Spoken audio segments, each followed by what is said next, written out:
Binationaux BXL. Et la chaîne YouTube qui vous montre les binationaux congolais d'Europe. Les binationaux de Belgique, France, Allemagne, Grande-Bretagne, etc.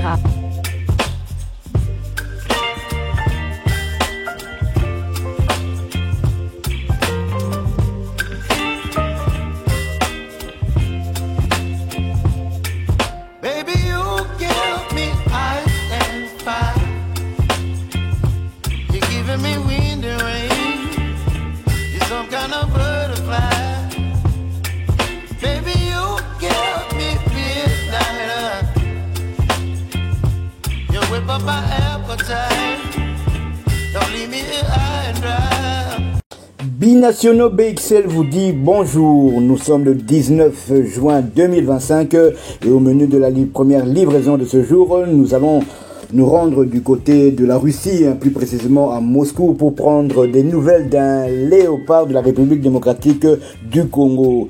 Et les nouvelles ne sont pas bonnes. Sorti prématurément à la 23e minute contre le Mali en match amical, Théo Bongonda ne devrait pas rejouer de sitôt. L'ailier congolais a passé des tests avec son club pour déterminer l'étendue de sa blessure. Des examens réalisés sur l'international congolais ont révélé une lésion au tendon d'Achille. À en croire la communication du club russe, le joueur congolais pourrait être absent pendant environ 3 mois. Une nouvelle inquiétante pour la RDC à moins de 3 mois justement de la prochaine trêve internationale. Début septembre, les Léopards disputeront 2 rencontres pour les éliminatoires de la Coupe du Monde. L'ailier congolais devrait retrouver les terrains peu avant le début de la prochaine édition de la CAN. Une absence de taille pour les Léopards. La trêve internationale de juin aura été fatale pour la RDC qui a perdu l'un de ses hommes forts offensifs. Théo Bongonda est le Congolais le plus décisif en qualification pour la Coupe du Monde 2026. L'ancien joueur de Cadix a inscrit 2 buts et délivré une passe décisive après 6 journées. Voilà, donc c'est réellement une très mauvaise nouvelle pour la République démocratique du Congo. On va donc croiser les doigts que Théo se remette, pourquoi pas d'ici 2 mois, d'ici que disons mi-août, qu'il soit opérationnel, mais ce sera vraiment compliqué. C'est dommage pour la RDC qui perd quand même un pion essentiel dans l'échiquier du dispositif tactique du sélectionneur Sébastien Desabre. C'était un article de foot RDC. Il faut savoir que Théo Bongonda, en 28 matchs avec les Léopards de la République démocratique du Congo, c'est quand même 5 buts. Et 5 buts très importants, très importants. Je me souviens quand même de quelques de ces buts. Son premier but, je pense, c'était lors du match de la 6e journée des éliminatoires de la CAN 2023 qui s'était déroulé du côté de la Côte d'Ivoire. La RDC devait battre le Soudan pour se qualifier pour la CAN et la RDC avait battu le Soudan 2-0 et c'est Théo Bongonda dans les 10 premières minutes, je pense, qui avait ouvert le score. Il avait ouvert le score sur une longue passe de Charles Piquel qui justement honorait sa première cape avec les Léopards de la République démocratique du Congo. Donc première cape, première passe décisive. Cela c'était son premier but. Mais je me suis ensuite dit, là, il a marqué beaucoup de buts importants. Je dis, il en a marqué 5, mais il en a marqué 5, mais quand même des buts importants, comme je l'ai dit.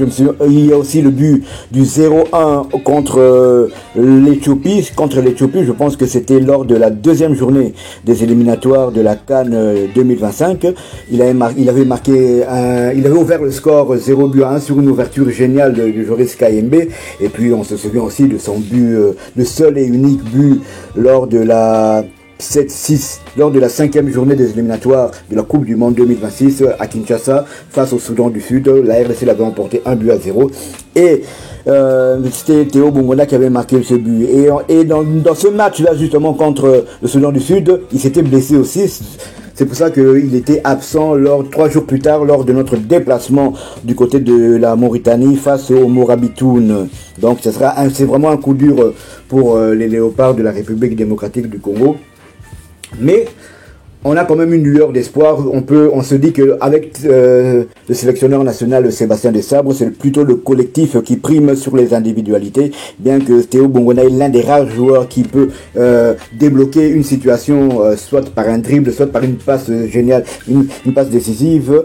Donc on se dit quand même que on pourra quand même faire sans lui, aussi important que soit Théo Bongonda. On se souvient que lors des 4, enfin, disons, après, justement, comme je l'ai dit, il était absent en Mauritanie. La RDC l'a emporté 0-2. Au Mali, lorsqu'il se blesse, le score était de 0-0. On a marqué, je pense, 3 minutes plus tard via Samuel Essendé. La RDC a battu 1-0.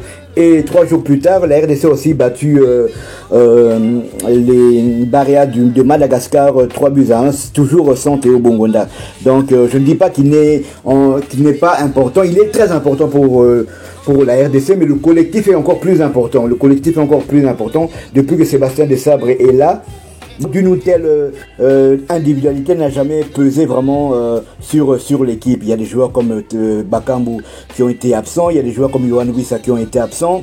On a débuté avec Lionel Passinzao, ensuite Dimitri Berthaud a pris la relève, Timothy Fayulu a joué son premier match face à Madagascar. On a joué à une défense face au Soudan du Sud avec Chancel Mbemba, Dylan Batoubissika et Rocky Bouchiri. Nous avons emporté 1-0, clean sheet.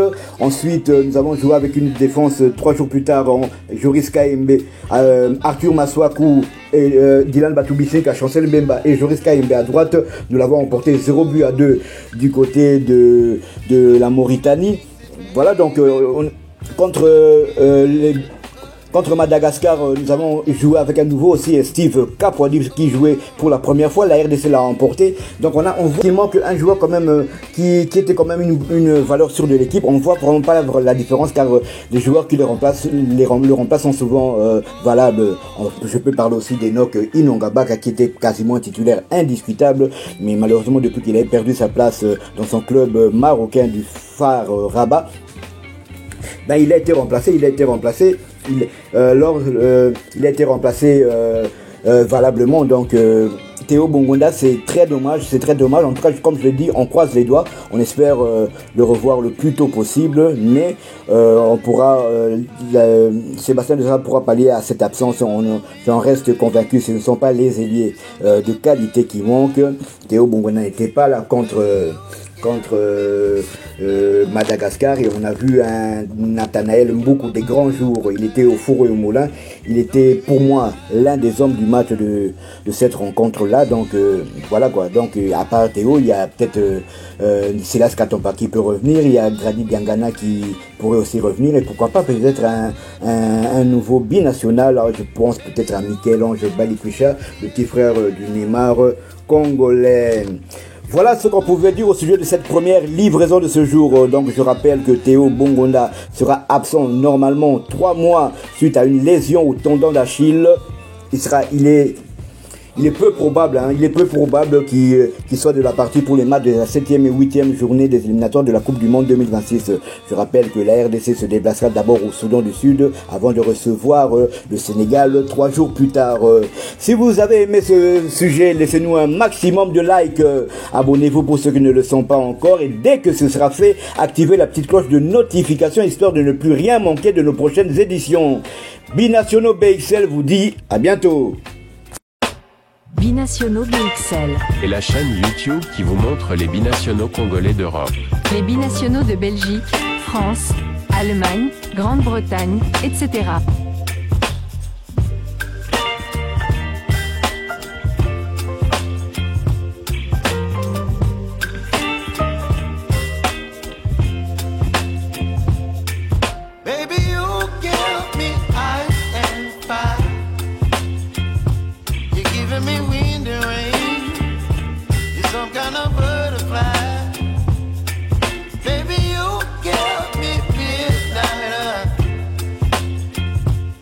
Whip up my appetite. Don't leave me here high and dry.